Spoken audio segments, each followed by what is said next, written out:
nós vamos entrar na questão do divã.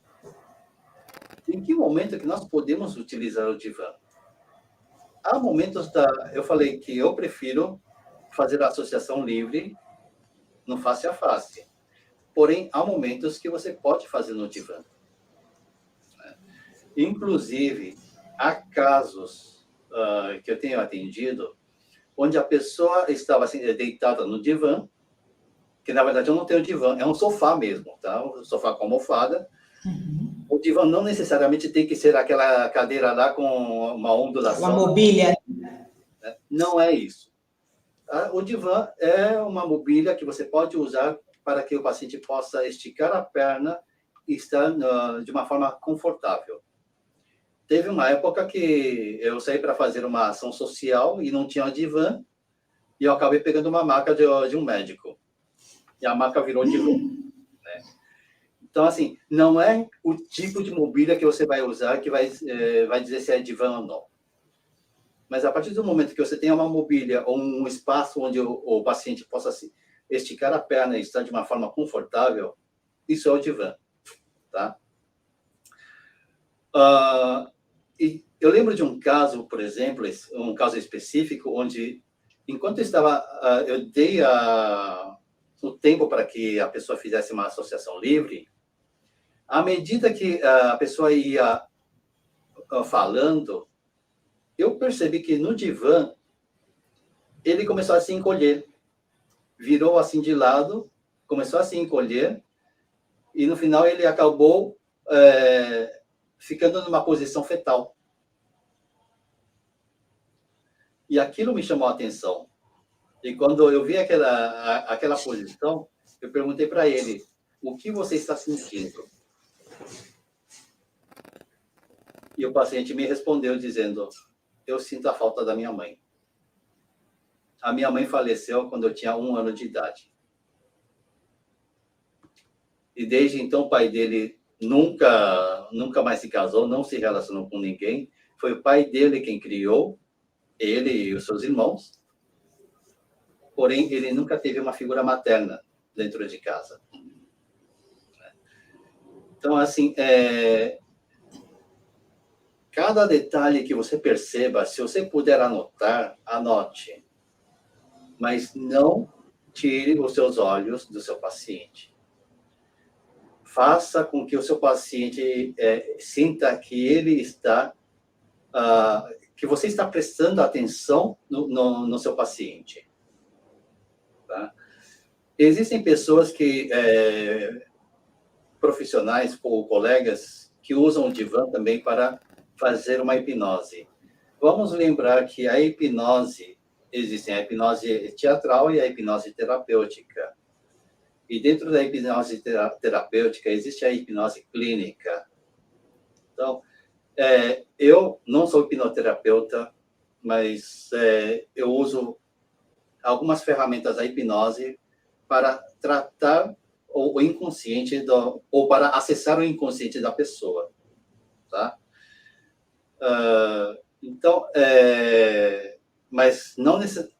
E eu vou dizer, eu não gosto de fazer a hipnose, se for preciso, eu não faço a hipnose no divã. Eu faço a hipnose na cadeira. Por quê? Porque no divã, eu percebo que a pessoa não consegue se entregar totalmente. Uhum. É claro que cada caso é um caso. Uhum. Eu não posso generalizar, eu estou dizendo que eu não gosto, mas há casos que, sim, dá para aplicar uma hipnose no divã. Eu, na maioria dos meus casos, eu prefiro aplicar a hipnose na cadeira, onde eu possa me movimentar. Entendi.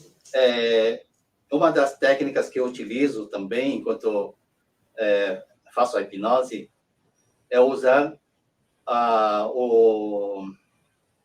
os ouvidos do meu paciente. Em vez de eu falar na frente do paciente, uhum.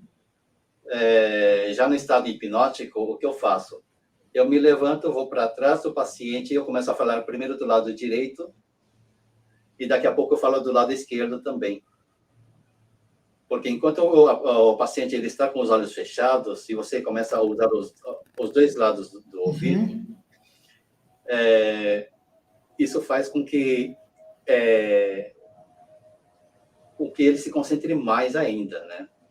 São duas pessoas que estão falando, é uma pessoa que está falando, por que eu estou escutando desse lado e agora estou escutando desse lado? Ou seja, então, é uma das técnicas que nós usamos. Você direciona o foco dele? Seria isso também? Isso. Principalmente quando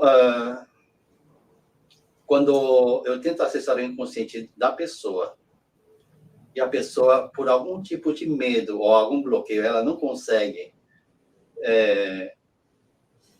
abrir esse caminho, esse acesso, normalmente eu faço isso. Tá? Ele já está no estado hipnótico, porém, o fato de ele não conseguir criar aquele acesso é quando eu começo a trabalhar com sentido auditivo. E aí, normalmente funciona. Tá? Ou, é claro que não é uma via de regra, tá? Existem casos que você não consegue levar o seu paciente para o estado hipnótico. Aí eu paro, trago ele para o estado normal e eu pergunto para o paciente o que está bloqueando, o que está impedindo. Né?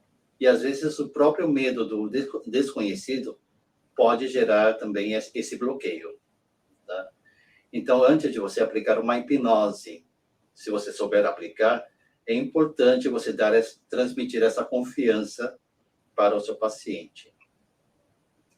No meu caso, por exemplo, por ser de sexo masculino, quando eu tenho que aplicar uma hipnose para uma pessoa de sexo feminino, e ainda mais que hoje em dia nós temos tantas notícias escandalosas por aí,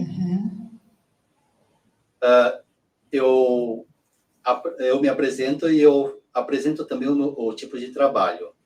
E se ainda assim eu ver que a minha paciente ela não está confortável com a aplicação da hipnose, eu pergunto se ela tem alguém de confiança. Não é trazer um familiar, mas trazer alguém de confiança que possa guardar aquele sigilo. Né? Então, a minha paciente, ela indica uma pessoa e para uma próxima sessão eu peço para que traga essa pessoa de confiança. Né? E eu explico para a pessoa também a hipnose que eu vou aplicar, como será, né? E a pessoa estará lá o tempo todo. É claro que a pessoa irá escutar coisas muito sigilosas. Né? No início, eu cometi um grave erro. Quando eu atendi uma jovem com tentativa de suicídio, e eu achava que a mãe dela fosse uma pessoa de confiança.